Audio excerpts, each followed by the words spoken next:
बिस्मिल्लाहिर्रहमानिर्रहीम। अस्सलाम वालेकुम students. Biology part 2 chapter number 15 हम डिस्कस कर रहे थे। उसमें हमारा जो टॉपिक था लास्ट टाइम जो डिस्कस किया गया था वो था स्ट्रक्चर ऑफ नेफ्रॉन। नेफ्रॉन के बारे में हमने पढ़ा था कि it's a structural and functional unit of a kidney, कि किडनी का यूनिट जो उसको बनाता भी है और उसका काम भी परफॉर्म करता है उसे हम कहते हैं नेफ्रॉन। आज के टॉपिक में हम पढ़ेंगे फंक्शन ऑफ नेफ्रॉन, कि नेफ्रॉन का फंक्शन क्या है बेसिकली। सो अगर ये फंक्शनल यूनिट है किडनी का, सो दैट मीन जो नेफ्रॉन का फंक्शन है वही फंक्शन आपके पास क्या होगा, ओवरऑल किडनी का फंक्शन कंसीडर किया जाएगा। ठीक है, so let discuss about function of nephron which will be consider as a function of kidney. ठीक है, अब इसका बेसिकली फंक्शन होता है यूरिन फॉर्मेशन।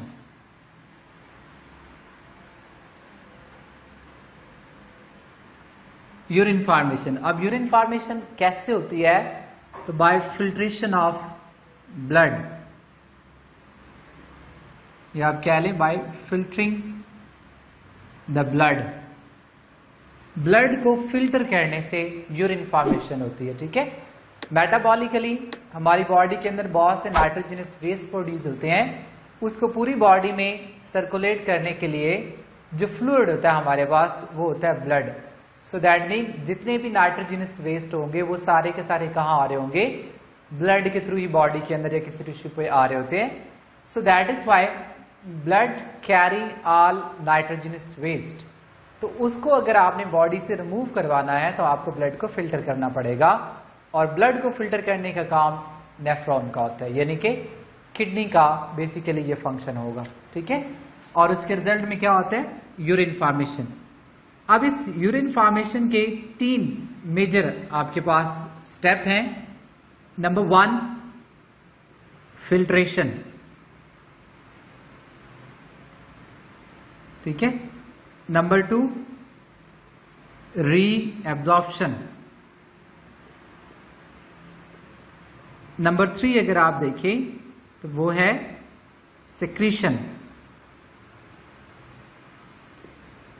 ठीक है, ये इसका फंक्शन होगा, इसके स्टेप हैं फंक्शन ऑफ नेफ्रॉन के। ओके बेटा, और इसका रिजल्ट अल्टीमेट क्या होता है कि जितनी रिक्वायर्ड चीजें वो वापस आ जाएंगी, और जितना भी आपके पास मेटाबॉलिक वेस्ट है, मेटाबॉलिक वेस्ट वो सारा क्या कर दिया जाएगा, ब्लड से रिमूव कर लिया जाएगा। ठीक है, ये आपने पढ़ा था एक टॉपिक में excretory product in a different environment. उसमें आपने देखा होगा कि किसी कहीं भी यूरिया बन रहा है, किसी के अंदर अमोनिया बन रहा है, किसी में यूरिक एसिड बन रहा है, ये सारी चीजें जो है वो बन रही होती हैं। तो ये मेटाबॉलिक वेस्ट की एंड प्रोडक्ट है। ह्यूमन बीइंग के अंदर ये मेटाबॉलिक वेस्ट जब किडनी ब्लड से एक्सट्रैक्ट कर लेती है तो उसको क्या करती है, यूरिनरी ब्लैडर में भेजती है। ठीक है, अब ब्लैडर एक्चुअल में इट्स अ मस्कुलर सैक, ये एक मस्कुलर सैक है, उसके अंदर पहुंचाती है। फिर वो ब्लैडर, जिसे आप यूरिनरी ब्लैडर कहते हैं, वो जब फिल होता है तो फिर यूरिनेशन फील होती है। ठीक है, अब उस यूरिनेशन के रिजल्ट में क्या होगा, ये मस्कुलर सैक जो है इसके मसल कॉन्ट्रैक्ट होंगे, और उसके रिजल्ट में bye means of urethra body से एक्सक्रीट कर दिया जाएगा, बॉडी से खारिज जो है वो कर दिया जाएगा ये यूरिन।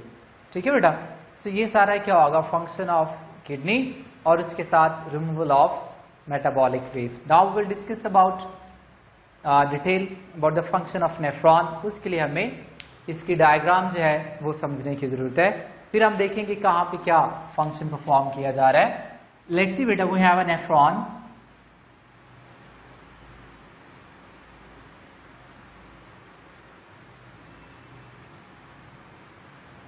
स्ट्रक्चर ऑफ नेफ्रॉन में आपने पढ़ा था कि ये जो सामने आपको राउंड शेप नजर आ रही है इसे हम कहते हैं बोमेन कैप्सूल, और यहां आपके पास यू शेप स्ट्रक्चर प्रेजेंट होता है। उस यू शेप स्ट्रक्चर को हम कहते हैं लूप ऑफ हेनले।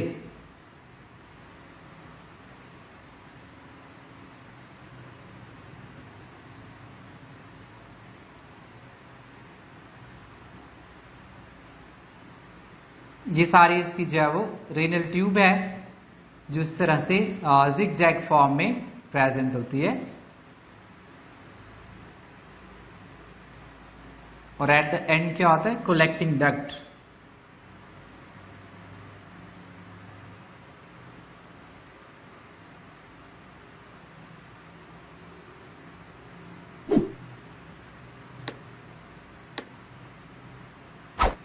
ये आपके पास है कलेक्टिंग डक्ट।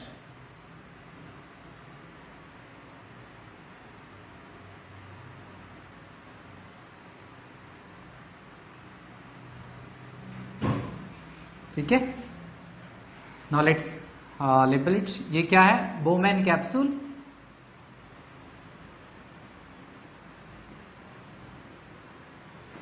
यहां बोमेन कैप्सूल लेकर कलेक्टिंग डक्ट तक ये सारी कलेक्टिवली आप इसे कहते हैं कि ये रेनल ट्यूब है, लेकिन इसके क्या है, डिफरेंट पार्ट है। फॉर एग्जांपल आप देखें, ये पहली बलदार नाली प्रॉक्सिमल ट्यूब,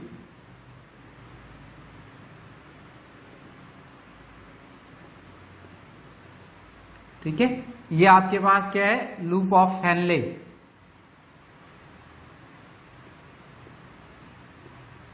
इसके दो पोर्शन है, एक असेंडिंग और दूसरी जो है वो डिसेंडिंग होती है।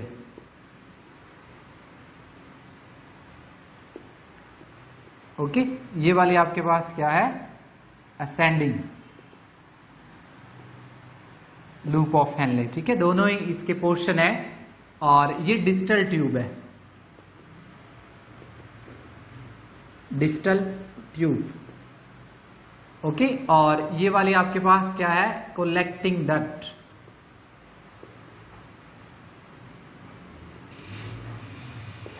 Okay, so it was all about structure of nephron. अब इसके अंदर क्या आता है, ब्लड कैपिलरीज, ब्लड आर्ट्रियोल्स वो आ रही होती हैं।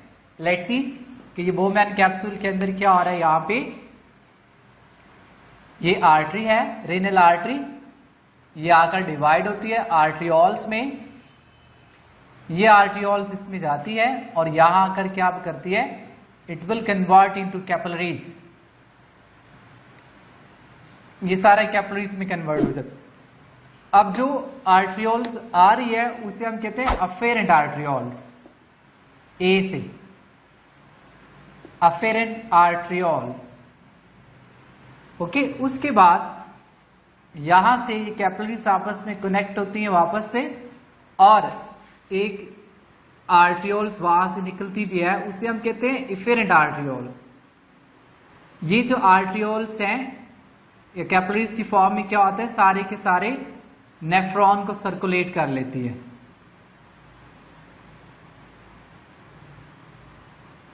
ओके बेटा, जस्ट लाइक दिस, ये नेफ्रॉन इस सारे को सर्कुलेट कर रही है। क्यों सर्कुलेट करेगी भला, फॉर रीएब्जॉर्प्शन, कि जितनी भी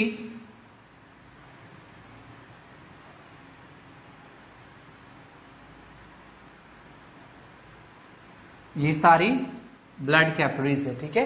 इसे पेरिट्यूबुलर कैपिलरीज भी कहा जाता है।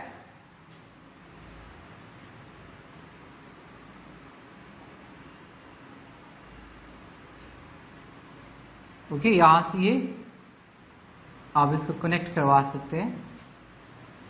ये लूप ऑफ हेनले के साथ भी आती है।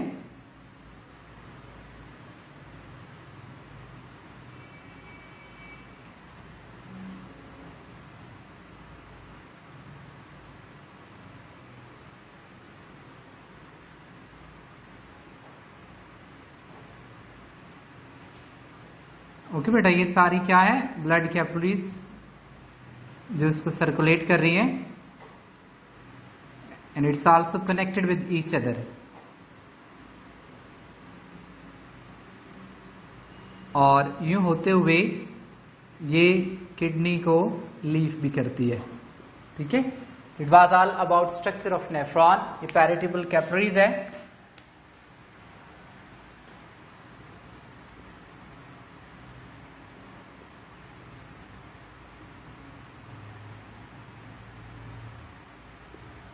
Okay beta, so it is all about structure. Now how it is performing its function. Number 1 step हमारा था filtration.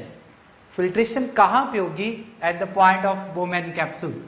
ये जो बोमेन कैप्सूल के अंदर ये ब्लड कैपिलरीज का गुच्छा है ना, ये वाला, इसे ग्लोमेरुलस कहते हैं, ग्लोमेरुलस। ओके, सो यहां से ब्लड जब आता है, यानी कि आप देखिएगा कि ब्लड ना ऊपर हार्ट पंप करेगा, रेनल आर्टरीज के जरिए ब्लड आएगा, ठीक है, और ब्लड एक प्रेशर के साथ आता है। जैसे हार्ट कॉन्ट्रैक्ट होता है ना, तो ब्लड एक प्रेशर के साथ आता है, वो प्रेशर यहां पर ब्लड को आके क्या करेगा? फिल्टर कर देगा। जब ब्लड फिल्टर होता है तो कौन कौन सी चीजें नेफ्रॉन में जाती हैं या उसके रेनल ट्यूब में जाती हैं? उसमें आप देखें सारे ब्लड के अंदर सिर्फ दो चीजें नहीं जा पाती। वो क्या है? नंबर 1 ब्लड सेल, ये नहीं जाएंगे नेफ्रॉन के अंदर, रेनल ट्यूब के अंदर। नंबर 2 अगर आप देखें तो प्लाज्मा प्रोटीन,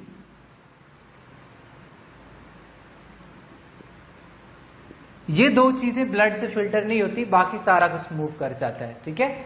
अब उस सारे कुछ में क्या आता है? ब्लड प्लाज्मा हो सकता है, उसके साथ साथ जितनी भी न्यूट्रिएंट्स वहां ब्लड के अंदर मौजूद है, फॉर एग्जांपल ग्लूकोज है, अमाइनो एसिड है, बहुत से मिनरल्स हैं, फिर वाटर मॉलिक्यूल है, ये सारा कुछ जो है वो फिल्टर कर दिया जाएगा, यानी उसको आगे भेज दिया जाएगा। ये कैपिलरीज जो है, these are the single cell thickness, और आपको पता है सिंगल सेल थिकनेस से इजीली जो है वो फिल्ट्रेशन हो सकती है, ठीक है। और ये जो आगे बोमेन कैप्सूल है वो भी आपके पास क्या है? सिंगल सेल थिकनेस है, ठीक है। तो यहां से चीजें फिर क्या करती हैं? फिल्टर कर जाती हैं, ठीक है, और फिल्टर करके कहां जा रही है? रेनल ट्यूब के अंदर। ओके, सो यहां रेनल ट्यूब के अंदर वो सारा मटेरियल जो है वो फिल्टर होके आ रहा है। अब जो चीज फिल्टर होके आ चुकी है, मतलब जितना मटेरियल आ गया, उसे हम कहते हैं फिल्ट्रेट। क्या कहते हैं? फिल्ट्रेट। अब फिल्ट्रेट के अंदर देखें बहुत सी रिक्वायर्ड चीजें हैं, मतलब उसमें ग्लूकोज है which is a source of energy for living organism. इसी तरह उसके अंदर अमाइनो एसिड हो सकते हैं, लिपिड्स मॉलिक्यूल्स में भी बहुत से मिनरल्स हो सकते हैं, वो सारे के सारे क्या होते हैं? हमें रिक्वायर्ड होते हैं। तो फिर क्या होना है? फिर उसकी सिलेक्टिव रीअब्जॉर्प्शन होनी है, ठीक है। यहां देखिए हमारा सेकंड स्टेप था रीअब्जॉर्प्शन, वो यहां पे करवाई जाएगी। अब रीअब्जॉर्प्शन में अगर आप देखें तो ये पैरिट्यूबल ट्यूब के ऊपर ज्यादातर जो चीजें रीअब्जॉर्ब की जाती हैं उसमें नंबर 1 ग्लूकोज,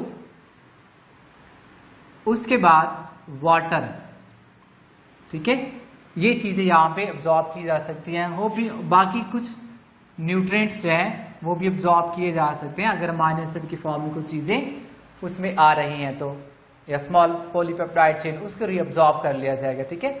उसके बाद यहां से जब ये डाउनवर्ड फ्लो कर रहा होता है तब भी क्या होता है? वाटर को रीअब्जॉर्ब किया जाता है। यानी अगर आप देखें कि इधर से वो ascending loop of descending loop of Henle में आ रहा है फिल्ट्रेट, यानी फिल्ट्रेट यहां पे नीचे आ रहा है, ठीक है। तो यहां पे क्या किया जाएगा? अपटेक ऑफ वाटर, वाटर को ब्लड में भेज दिया जाएगा, यानी कि इसको रीअब्जॉर्ब कर लिया जाएगा। तभी किया जाएगा ना जब इसकी रिक्वायरमेंट होगी, यानी हमारी बॉडी के अंदर पानी की मिकदार कम है तो फिर हम इसको क्या करेंगे? यहां से रीअब्जॉर्ब कर लेंगे, ठीक है। So keep in mind descending loop of फैलने पे वाटर को रीअब्जॉर्ब किया जाता है, ठीक है। अब वाटर की reabsorption it is under the control of hormones. हमारी बॉडी के अंदर एक एंडोक्राइन सिस्टम है, उस एंडोक्राइन सिस्टम के अंदर क्या होता है? कुछ हार्मोन्स होते हैं जो वाटर की एब्जॉर्प्शन को कंट्रोल कर रहे होते हैं। फॉर एग्जांपल आप देखें एडीएच, एंटी डायोट्रिक हार्मोन्स, यानी इसकी एब्जॉर्प्शन किसके ऊपर डिपेंड कर रही है? ADH, anti diuretic hormone. आपने मैट्रिक क्लास के अंदर इसका नेम सुना होगा, वैसोप्रेसिन हार्मोन। एडीएच भी सुना होगा, वैसोप्रेसिन भी इसी का नेम है। अब ये पिट्यूटरी सिक्रीट करती है, कब सिक्रीट करती है? When there is a deficiency of water in a blood, कि ब्लड के अंदर अगर पानी की कमी है तो फिर क्या होगा? वाटर वहां पे एब्जॉर्ब कर लिया जाएगा bye releasing of ADH hormones, ठीक है। यानी कि आप ये सोचें कि ये तब रिलीज होगा when there is deficiency of water in blood. कि जब ब्लड के अंदर पानी कम है, हमें उसको रीअब्सॉर्ब करवाना है, मैक्सिमम ज्यादा से ज्यादा करवाना है, तो फिर क्या होगा, फिर हम इसको हार्मोन्स के जरिए क्या करेंगे, रीअब्सॉर्ब करेंगे। ठीक है, यहाँ पे काउंटर करंट मल्टीप्लियर भी हो सकता है, मतलब डाउनवर्ड वो फ्लूइड आ रहा है, अपवर्ड वो ब्लड जा रहा है। ठीक है, तो रास्ते में इस तरह से एक्सचेंज हो सकता है, यानी डायरेक्शन इनकी देखें, एक डाउनवर्ड आ रहा है, दूसरा अपवर्ड आ रहा है, तो ये काउंटर एक्सचेंज होता है कि देखिए दो चीजें इस तरह से आ रही हैं एंटी पैरेलल, तो यहाँ पे सारा एक्सचेंज हो रहा है। This will be known as a counter current multiplier. ठीक है बेटा, सो यहाँ से हार्मोन्स के जरिए इसको कंट्रोल जो है वो किया जाएगा। फिर अगर आप देखें यहाँ पर जब असेंडिंग में जा रहा होता है, इस डायरेक्शन में ये जा रहा होगा, तो यहाँ पे it will not allow to absorb the water, यहाँ पे वाटर एब्जॉर्ब नहीं होगा, यहाँ पे मिनरल की एब्जॉर्प्शन होगी। ठीक है, यानी असेंडिंग के अंदर किसकी एब्जॉर्प्शन होती है, मिनरल्स की, ज्यादातर सोडियम वगैरह, बाकी की भी होती है, सोडियम की, पोटाशियम की। ठीक है, इनकी एब्जॉर्प्शन होती है। तो ये क्या होगा, असेंडिंग लूप ऑफ हेनले के अंदर इसको रीअब्सॉर्ब किया जाएगा। ये भी काउंटर करंट मल्टीप्लियर के डायरेक्शन में है। दैट मीन ब्लड यहां से डाउनवर्ड आ रहा है और ये ऊपर की तरफ जा रहा है, तो रास्ते में यूं जब ये गुजरेंगे तो इनका आपस में क्या होगा, एक्सचेंज हो जाएगा। ठीक है, तो यहाँ पे मिनरल्स को अपटेक किया जा सकता है। उस मिनरल्स में क्या हो सकता है, देयर में बी सोडियम, में बी पोटाशियम, और उसके साथ कुछ और आयन भी एब्जॉर्ब किए जा सकते हैं, लाइक वाटर वगैरह। ये चीजें एब्जॉर्प्शन, रीअब्जॉर्ब जो है वो की जाती है। अब इन एब्जॉर्प्शन, इनकी जो एब्जॉर्प्शन है, it is also control under the hormones, और वो है एल्डोस्टेरॉन। एल्डोस्टेरॉन हार्मोन यहाँ पे एक्ट करेंगे, वो इनकी एब्जॉर्प्शन वगैरह जो है वो करवाएंगे। ठीक है, यहाँ पर जो हार्मोन्स काम करते हैं, एल्डोस्टेरॉन, ये हार्मोन काम करते हैं, ये एड्रीनल ग्लैंड के हार्मोन है। और इसके अलावा भी एक हार्मोन होता है कैल्सिटोनिन, सॉरी ये aldosterone hormone, it's responsible for the absorption of mineral from the nephron. ठीक है, minerals when it is required, जब रिक्वायर्ड होगा तभी इनको एब्जॉर्ब जो है वो कर दिया जाएगा। ठीक है, अब आप देखें इन दोनों प्रोसेस, काउंटर करंट मल्टीप्लियर के अंदर आपकी जो फाइनल प्रोडक्ट है, जिसे आप एक्सक्रीटरी प्रोडक्ट कहते हैं, वो या तो कंसेंट्रेटेड होगी या फिर वो डाइल्यूट होगी। ठीक है, फॉर एग्जांपल आप देखें इन हार्मोन के एक्ट की बुनियाद पर कि अगर यहां पर आपके ब्लड के अंदर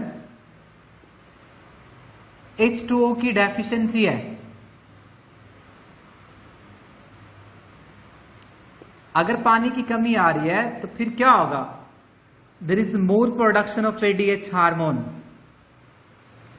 ठीक है, और रिजल्ट में क्या होगा, मैक्सिमम एब्जॉर्प्शन ऑफ वाटर, कि पानी की मैक्सिमम एब्जॉर्प्शन करवा ली जाएगी। ठीक है, और अगर वाटर आप उस फिल्ट्रेट में से मैक्सिमम रीअब्सॉर्ब कर लेते हैं, तो इन रिजल्ट क्या होगा कि जो यूरिन है, यानी एक्सक्रीटरी प्रोडक्ट जो है वो कंसंट्रेटेड होगी। क्या होगी, कंसंट्रेटेड, यानी यूरिन कंसंट्रेटेड होगा। ऐसे यूरिन के आइडेंटिफिकेशन अगर आप देखें तो ये फाउल स्मेल, और उसके साथ इसका कलर बहुत येलो होता है। स्मेल अगर ना भी हो, लेकिन कलर से आप आइडेंटिफाई कर सकते हैं कि ये कंसंट्रेटेड यूरिन है, जो कि एक सिग्नल भी है कि बॉडी के अंदर डेफिशिएंसी ऑफ वाटर जो है वो हो रही है। ठीक है, दूसरी फॉर्म में अगर आप देखें कि अगर मिनरल्स को ज्यादा अपटेक कर लिया जाता है, ठीक है, मिनरल्स इनको ज्यादा अपटेक कर लिया गया है, वाटर को नहीं अपटेक किया गया, तो इसके रिजल्ट में आपके एक्सक्रीटरी प्रोडक्ट डाइल्यूट यूरिन होगा। ठीक है, और ये डाइल्यूट यूरिन क्या होगा, ये अमूमन कलरलेस होता है वाटर की फॉर्म में। ठीक है, जो ये इंडिकेट करता है कि पानी की डेफिशिएंसी नहीं है और मिनरल्स को मैक्सिमम एब्जॉर्ब करने की ट्राई जो है वो की गई है। ठीक है, सो ये सारी है रीएब्जॉर्प्शन। उसके साथ साथ हमने हार्मोन्स के बारे में भी डिस्कस जो है वो किया है। ठीक है, यहाँ पर डिस्टल ट्यूब के ऊपर जब ये फिल्ट्रेट मूव कर रहा होता है, तो यहाँ पर क्या इवॉल्व, यहाँ पे वाटर की पॉसिबिलिटी है कि उसको रीअब्जॉर्ब किया जाए, पानी को। ठीक है, अगर रिक्वायर्ड है, नहीं तो फिर उसको एज इट जाने दिया जाएगा। ठीक है, अल्टीमेटली फिल्ट्रेशन, रीअब्जॉर्प्शन और there is an end product, और वो एंड प्रोडक्ट कहाँ जाएगी? In a collecting duct. Collecting duct के अंदर ये एंड प्रोडक्ट जो है वो डाल दी जाएगी जो कि यूरिन होगा, ठीक है। यानी इस कलेक्टिंग डक्ट के अंदर क्या आता है? यूरिन। ओके, ये अब ये कलेक्टिंग डक्ट ज्यादा सारी इकट्ठी होकर तो एक बड़ी डक्ट बनाती है जिसे पेपिलरी डक्ट कहते हैं। पेपिलरी डक्ट, अगर आपको किडनी का स्ट्रक्चर याद हो तो उसमें मैंने बताया था कि पेल्वस, रेनल पेल्वस, ये सारी पेपिलरी डक्ट्स वहां पे जाके ओपन होती है। तो यूरिन को ड्रेन किया जाता है इन अ पेल्वस। उस पेल्वस से फिर क्या होगा? ब्लैडर में भेजा जाएगा बाय मीन ऑफ यूरेटर, और ब्लैडर से फिर यूरिथ्रा, और फिर यूरिथ्रल ओरिफिस, वहां से फिर उसको क्या कर दिया जाएगा? बाहर निकाल दिया जाएगा, ठीक है। इसके साथ लास्ट अगर आप देखें तो सिक्रीशन। अब सिक्रीशन एक्चुअल में इसकी एपिथेलियम जो स्ट्रक्चर है यूरिन, इस नेफ्रॉन का, वो सिक्रीट करता रहता है। क्या सिक्रीट करता है? डिफरेंट टाइप के आयंस लाइक हाइड्रोजन आयन, ठीक है। इस तरह की सिक्रीशन वो प्रोड्यूस करता है, क्रेटिनिन प्रोड्यूस कर सकता है। वो आयंस एक्चुअल में किस लिए होते हैं? पीएच को मेंटेन करने के लिए, ठीक है। तो बेसिकली वहां पे पीएच जो है वो मेंटेन की जा रही होती है, और उससे क्या होगा? जितनी भी आपके पास ये फिल्ट्रेट है उसको एज इट मेंटेन किया जाएगा, और कलेक्टिंग डक्ट में आपकी वेस्ट प्रोडक्ट को डाल दिया जाएगा, फिर बॉडी से स्टेप बाय स्टेप जो है वो एक्सट्रीट कर दी जाएगी, ठीक है बेटा। So it was all about function of a nephron which is actually a function of kidney, कि हमारी किडनी जो है ब्लड को फिल्टर करती है, यूरिन फॉर्मेशन करती है, और उसके बाद उसको बॉडी से एक्सट्रीट कर दिया जाएगा, ठीक है बेटा। सो होपफुली कि आपको समझ आई होगी। सो बायोलॉजी है ये, तो मस्ट है कि आप डायग्राम बनाएं और बहुत ज्यादा अच्छी बनाएं, ठीक है। प्रैक्टिस करें बार बार। मैं आपको बार बार क्लास में भी यही कहता हूं कि biology without drawing is nothing. So आपने अपनी ड्राइंग ज्यादा से ज्यादा बेहतर करनी है। और ये जो हमने स्ट्रक्चर ऑफ नेफ्रॉन पढ़ा था, फिर फंक्शन ऑफ नेफ्रॉन, ये डायग्राम के बगैर आप कभी भी इसको एक्सप्लेन नहीं कर सकते। अगर आप लेट्स सी एक्सप्लेन करते भी हैं तो अगर 4 नंबर का ये लॉन्ग क्वेश्चन आता है तो आपको ज्यादा से ज्यादा 1.5 मार्क्स दे दिए जाएंगे, इससे ज्यादा आप नहीं गेन कर सकते, ठीक है। सो यू शुड ट्राई कि आप इसको ड्रॉ करें, बार बार ड्रॉ करें और परफेक्ट ड्रॉ करें, ठीक है बेटा। होपफुली कि आपको समझ पे आएगा। इस वीडियो को देखिएगा, चैनल को भी सब्सक्राइब करें, हो सके तो लाइक भी करें। फिर कमेंट्स पे आप लाजमी जाके कमेंट्स करें। कोई बात अगर नहीं समझ आती तो कमेंट्स में लिख दें, कोई बात अगर आपको समझ आ जाती है, अच्छी लगती है, तो वो भी कमेंट्स में करें, ठीक है। बहुत से बच्चे हमारे देखते हैं लेकिन कोई कमेंट्स वगैरह जो बहुत कम ही होते हैं, ठीक है। सो अगर आपको ये बहुत अच्छे से समझ आता है सो वेल एंड गुड। अगर कोई बात रह जाती है तो लाजमी है कि आप कमेंट्स में जाकर उसको डिस्कस करें, और क्वेश्चन आंसर जब आप वहाँ पे भी आपको रिप्लाई किया जाएगा, ठीक है बेटा। तब तक के लिए अल्लाह हाफिज़।